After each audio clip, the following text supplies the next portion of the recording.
Okay, we are recording.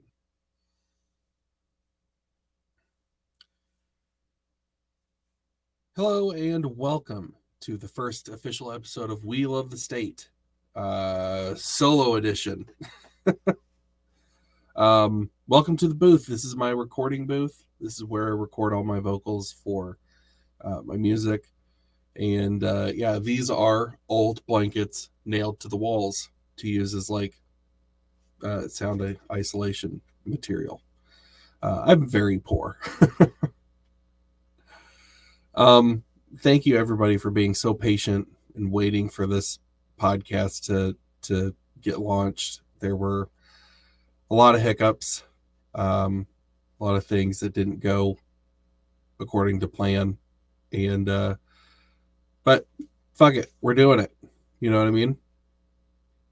Uh, Real quick, I want to probably not real quick. I can be kind of long winded. My dad's a pastor. Uh, if you came here from TikTok, you might know this already, but I used to be a hardcore leftist, and I wanted to go back to the very beginning to kind of tell you guys how I went from growing up in a conservative Christian home to being a leftist to being a libertarian. So I'm just going to start at the very beginning. I grew up in Kansas. My dad is a pastor, and very, very conservative Christian fundamentalist home. And you guys will have to excuse the way my voice sounds. I just woke up.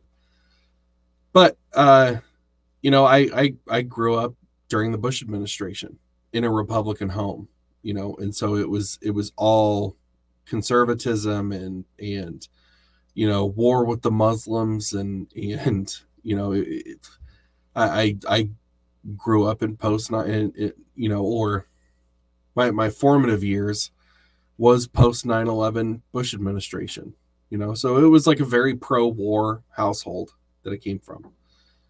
Didn't pay a lot of attention to politics, just kind of here and there. My dad always listened to talk radio, and so I would hear Rush Limbaugh and Sean Hannity on the drive home from school.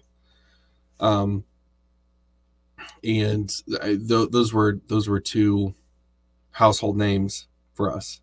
My dad still sports some Gitmo shirt that he had from Rush Limbaugh.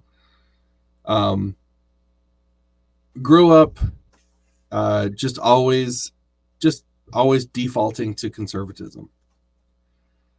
Went to college. Went to the Oklahoma Wesleyan University on a full ride scholarship. Okay. Because I'm so smart, you must be asking? No, because I went to a very small high school, and the college had made a deal with this school. I went to a very, very small Christian school that was attached to the church that was attached to the college. Okay. All one big organization. And there was a deal worked out to where the valedictorian and salutatorian of each graduating class would get a full ride scholarship to Oklahoma Wesleyan University. And so I was salutatorian by default because there were only 3 of us. And in order to qualify to be valedictorian salutatorian, you had to have attended Wesleyan Christian School 10th, 11th, and 12th grade. I was there 9th, 10th, 11th, and 12th. The girl who should have been valedictorian or salutatorian was only there 11th and 12th grade. So because of that rule, she got screwed out of that. And so by default, I became salutatorian with a 2.8 GPA. I'm not very smart, guys. So I took that. I was like, yeah, of course I'll have all my college paid for. The thing about being a high school senior with a 2.8 GPA is you don't really take school seriously. And so I went to college, and now, like, instead of, you had to live on campus. And so instead of being at home with my parents who could be like, did you do your homework? Now I'm living by myself in a dorm room with nobody doing that. And my 2.8 went down to like a 1.2. Because I didn't care, you know. I just thought it was cool that I was living on my own. You know, every time there was a break for a holiday or something, I went home, and I hated it. I hated being home. I hated having to live, you know, under somebody else's thumb. And that's not to disparage my parents. My parents are great, you know, but it was that freedom of like being on your own, you know, that I love so much, and that I couldn't get enough of. And so, but that didn't, I still I didn't care about school. You know, I wasn't engaged. I quickly fell way behind, and 4 days before the end of the second semester, 4 days before the end of the first school year, I went out with my friend Beans. He was like my best friend. We drove out in the middle of nowhere, got super, super high. And because this is also like my first introduction to weed. And let me tell you, the kind of weed that they had in Oklahoma in 2008 was garbage. Like we might as well have just been smoking ground up cardboard. It was so bad. It was all stems and seeds and shit. It kept exploding in our faces. Like it was terrible weed.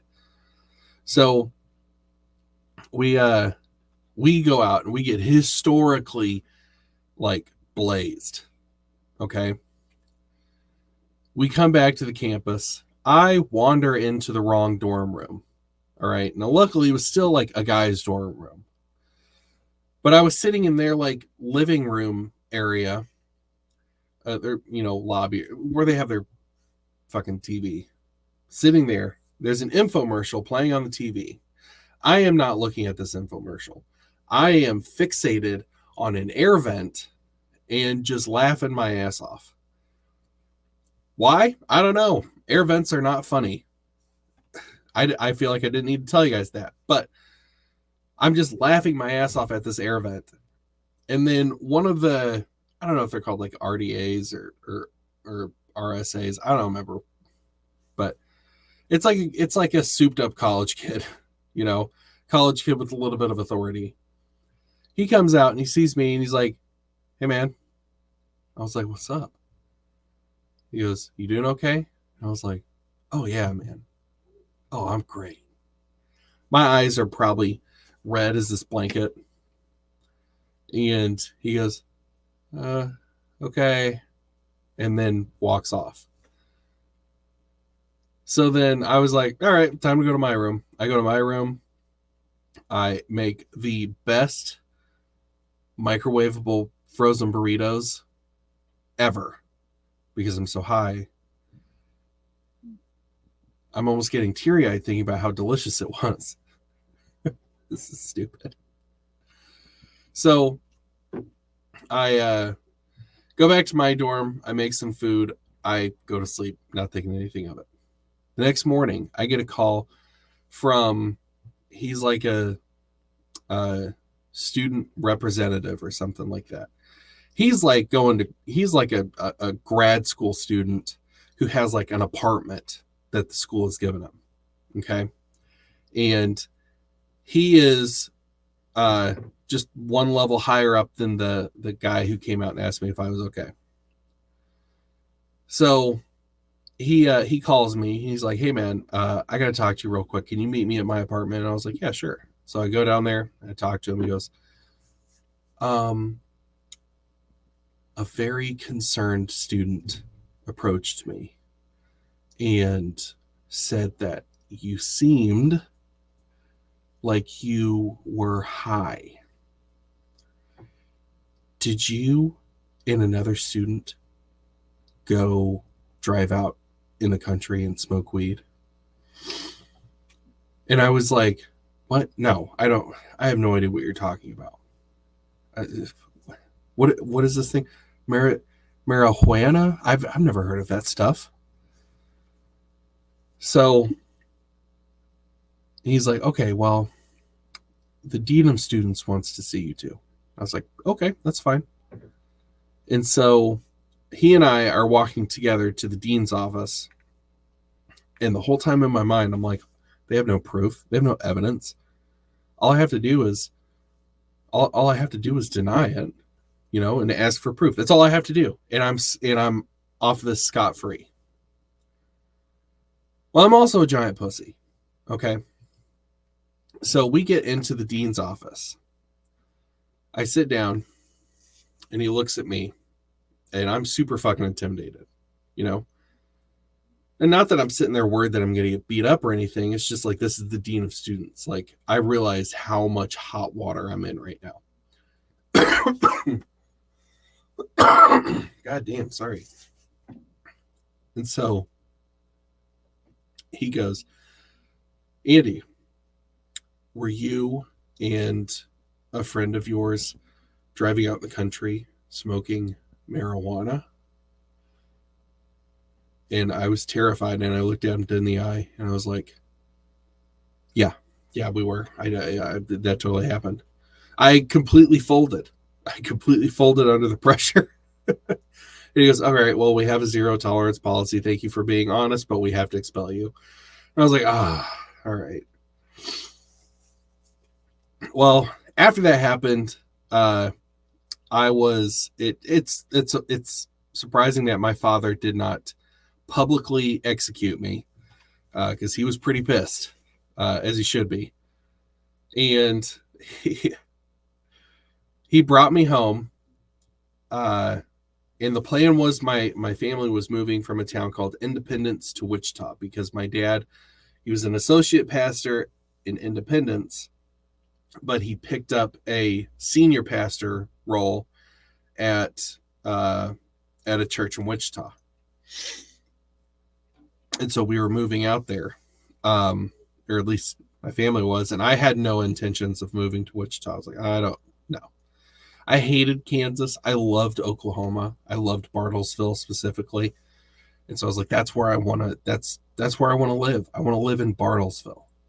And so I worked something out with my parents and grandparents where I got a job in Bartlesville, and I would live with my grandparents until I could save up enough money to get my own apartment. And that's what happened. I got a roommate, guy named Matt, cool dude, hilarious. Not that you guys care.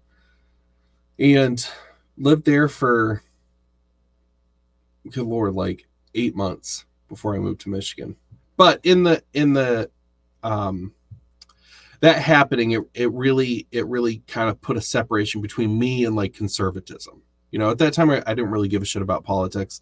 I stopped caring probably when I was in college.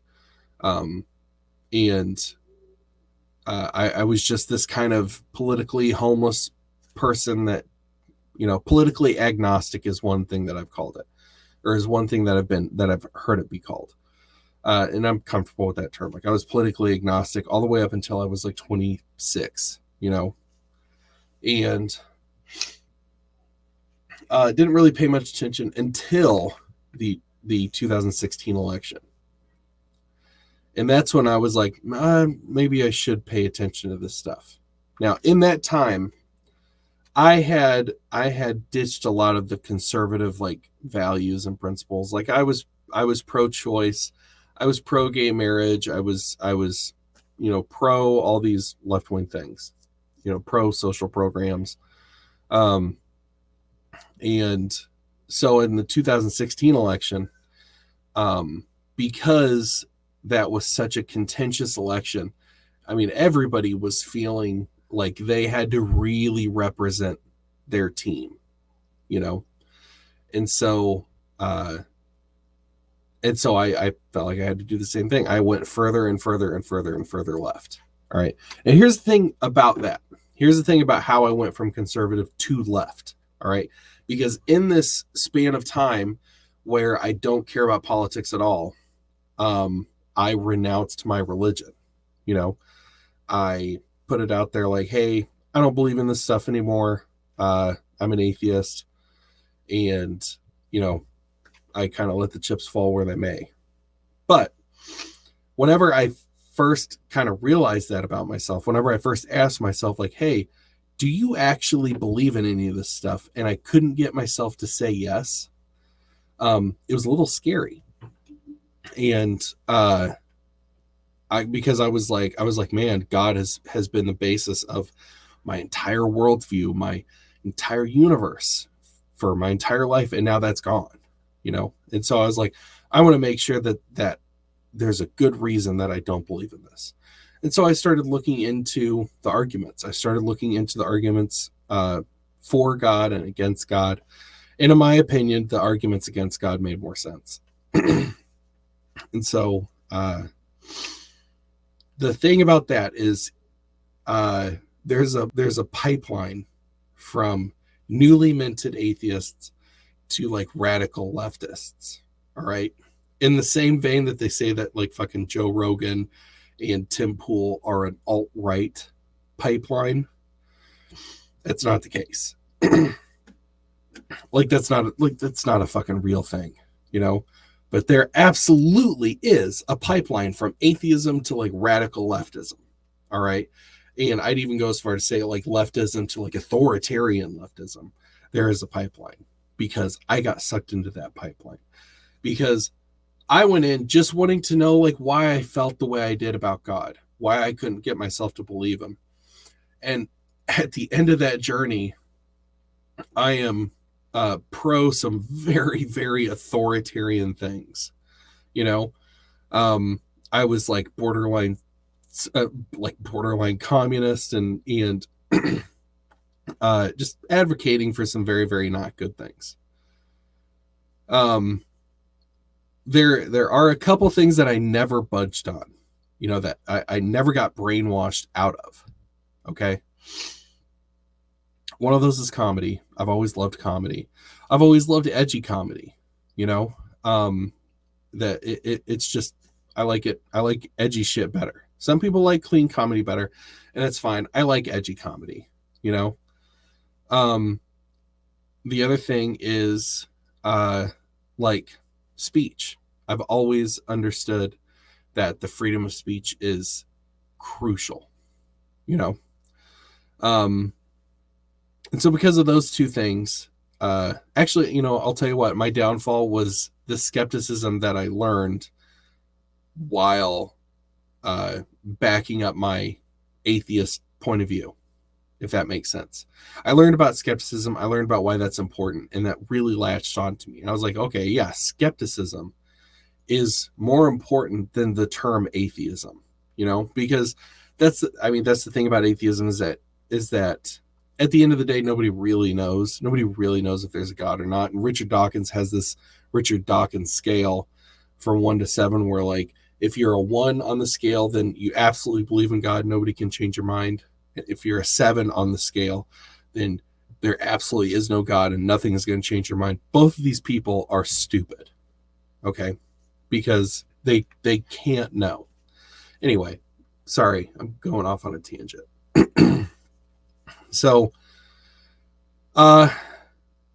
anyway, I remember I was on Facebook and there was this podcaster that posted something and he said, hey, I just want you to know, I want you to have a great day. You're beautiful, blah, blah, blah. It was all very wholesome and very positive. I'm like, oh, cool. Until the last sentence, he goes, unless you're a Trump supporter, then you can eat shit and die or something like that. And I was like, oh, okay. And so I commented and I was like, you know, isn't the whole point is that we're supposed to be changing these people's mind, not fucking tell them to eat shit and die? Don't you think that that's a little counterintuitive? And he's like, some people aren't worth saving. And I really hated that answer. Maybe it's because of my like Christian upbringing that I think that like everybody can be saved or something like that. But I did not like his answer at all. So he me and him went back and forth, and then all of his supporters like dogpiled on me, and it got fucking wild. Like there was somebody who was like, oh yeah, I can't wait for all these Trump supporters to shuffle off of this mortal coil. I'm like, you're wishing death upon these people? Like, that's crazy. I was like, that's wrong.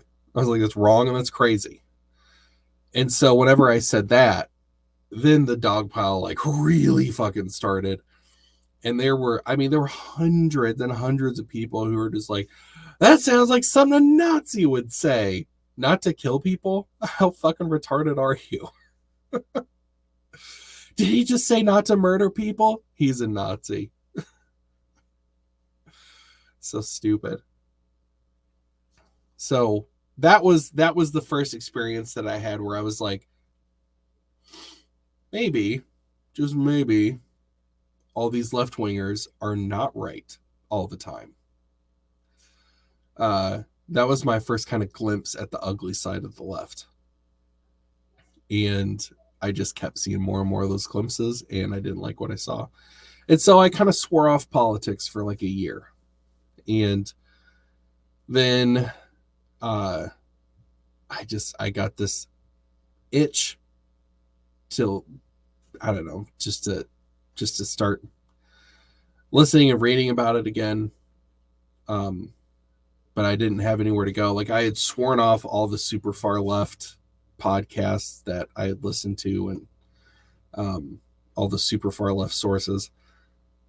And so I was kind of itching to get back into following politics. Now here's the thing, like I said, I had mentioned comedy. I've always had this like reverence for comedy, for edgy comedy specifically.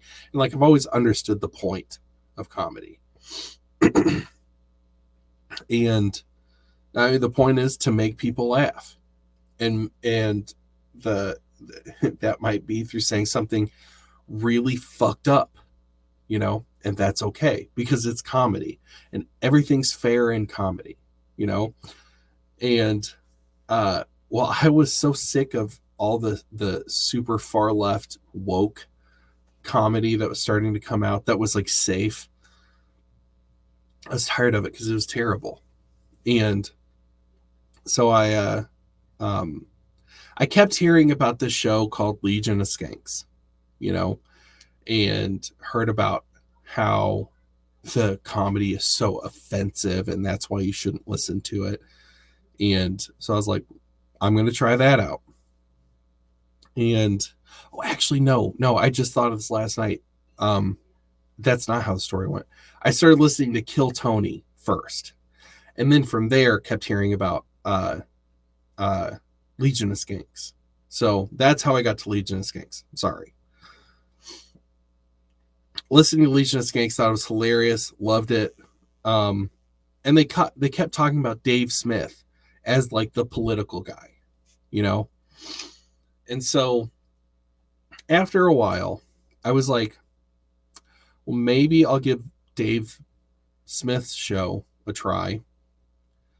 And because maybe he's like a cool, edgy leftist and he'll like restore my faith in the left. And that did not happen. So I listened to that first episode of Part of the Problem. And I don't remember which episode it was. I don't remember when this happened. It was 2018, maybe. I'm not sure. But I remember listening to that first episode, and in the very beginning, Dave Smith's like, I'm a libertarian. I'm like, fucking libertarian? Libertarian Party is a joke. And then the more I listened to this episode, I was like, okay, that makes a lot of sense. And then he said something that really fucked me up. He goes, yeah, racism is not worse than war. And that hit me. It was such a weird experience hearing that because, I came from the left. Racism is the worst thing possible. It's the worst thing imaginable. It's racism.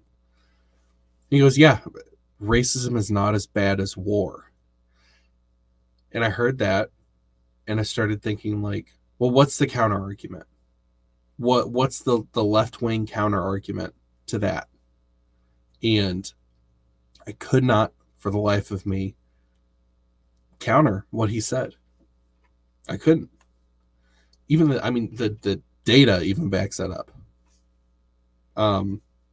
As far as, like, there have been roughly 4,000 lynchings in the 21st century. I'm sorry, from 1900 to 2000, 20th century. Sorry. There were roughly 4,000 lynchings. All right. However, if you look at the death toll for the wars that happened between 1900 and 2000, we're talking in the tens of millions of people who died. Okay. So even the data agrees with what Dave Smith said. And it's just, after hearing that, and after getting to the end of that very first episode, I was like, holy shit. I think I'm a libertarian. I think that's what I am, you know? And it was like really refreshing. It was like, here's what I equate it to. The day that I like became an atheist, okay, I was driving down the highway with my family, and I literally asked myself, like, do I believe in this stuff anymore? And I couldn't get myself to say yes. And there was this experience that I had. It's not a spiritual experience. It's like an emotional experience where it's like you feel like you finally see the world for the first time the way it actually is, you know? And I'm not trying to disparage you if you're religious or anything like that. I'm just saying this is my experience. So I had that same experience when I listened to that episode of Part of the Problem, you know? And that veil has just continued to be pulled off my eyes, you know? And so, yeah, it was a crazy, life-changing experience. So that's how I became a libertarian. Now, hopefully I can be your catalyst for joining the Libertarian Party. I started this thing on TikTok where, and I say I started this thing, there was no organization whatsoever. I was just like, oh, this would be a cool idea, and then did it. Like, I did this video talking about the Reno Convention, talking about the Mises Caucus, and I put in the video that, you know, if you're interested in joining the Libertarian Party, comment and say, I want to join. And I said, I will follow you and I will message you and get you involved, you know? And so I started going to town with this. Had a list of all the states and the links to join the state parties for most of them. Some of them I couldn't find an option on the website. Messaged hundreds of people. I don't know the number, but man, it was a fuckload. So if there are any of you out there that have joined the LP because of that, welcome to the podcast. Thank you for being here. I hope you join the party. Man, there were so many people. It's nice because, like, after I compiled the list of states and their affiliates and all these links for each state, it was easy to just copy and paste into stuff. But that was like a week ago that I posted that video, and I'm still getting people commenting saying I want to join, you know, trying to keep up with all of them. If you're listening to this and I haven't got to you, just, I don't know, send me a message or something, or make a video and tag me in it. I always check those. Anyway, so yeah, but the other thing with that is that's going really good.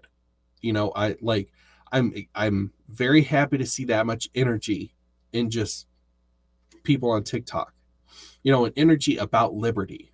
You know, it's really cool. And it's really cool that I'm like privileged enough to be a part of that journey for somebody. All right.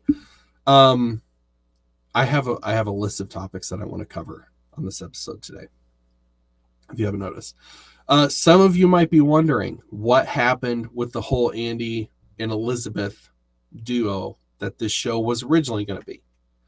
I only have really just a short answer for you, and that is we had two different ideas of where we wanted the show to go, and they weren't really reconcilable.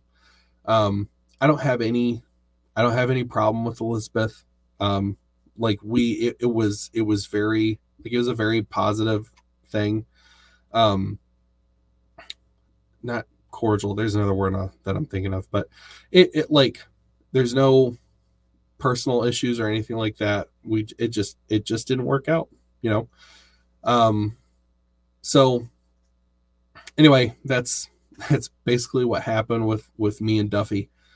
I wish her all the best. She's still killing it on TikTok. So if you want to go check her out and you've never heard of her before, go to TikTok at the Elizabeth Duffy. She's funny as hell. So go check her out. Go give her some support. Okay.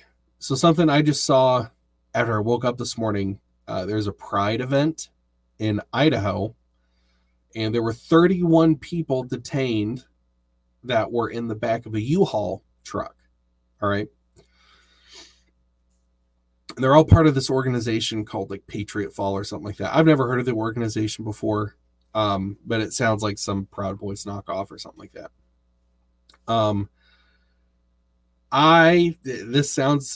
It seems fishy to me. You know, this sounds like it's got the feds' hands on it. All right. In the same way that the Gretchen Whitmer kidnapping had the feds involved. All right. And so the FBI was basically behind the Gretchen Whitmer kidnapping plot. This sounds like something the feds would be involved in. And here's sort of the bigger point that I want to talk about with this. This, in my opinion, is the result of forced political integration. Okay. When you have people on the right, and you have people on the left, and these people hate each other. They do not like each other. They're not getting along. They don't want to get along. They don't want to be friends. They hate each other. But we're kind of by default forced to live in the same country. You know, this is inevitably what's going to happen. You're inevitably going to have groups of people who commit acts of terror against the other, you know. And I don't know if they were planning to do anything violent. I don't know. You know, all I know is that 31 people were pulled out of a U-Haul at a Pride event, and they were wearing some patches or some shit that said Patriot Fall. So I don't want to cast judgment on any of these guys until I get the full story. But I don't know. Are the FBI involved? Probably. That's their style. That's what they do. You know? But long story short, like this is why the United States should break up. You know? National divorce. And not as a way to like own the other side or anything, but to keep both sides from fucking killing each other. You know, I look at national divorce as a means to avoid bloodshed. You know, because as long as these two sides are living in the same country and having an effect on the other, it's inevitably gonna come back to this. It's inevitably gonna come back to these two sides are so pissed off at each other that they just want to kill each other. You know. And so in an attempt to avoid civil war, which would cause a fuckload of bloodshed, the United States needs to break up. You know, you're not going to convince pro-lifers that a fetus is not a human being. You're not going to.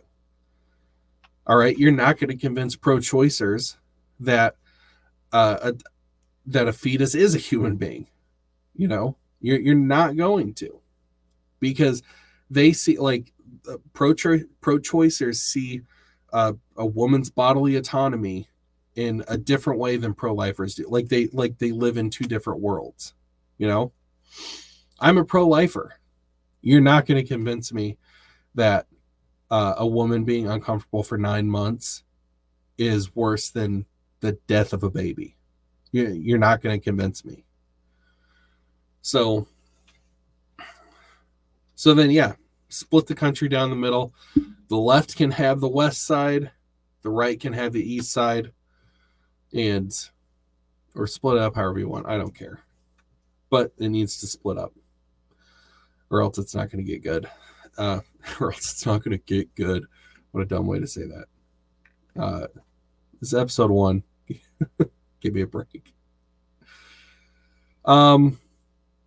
Where I see America going at the current pace. Well, I talked about Civil War quite a bit.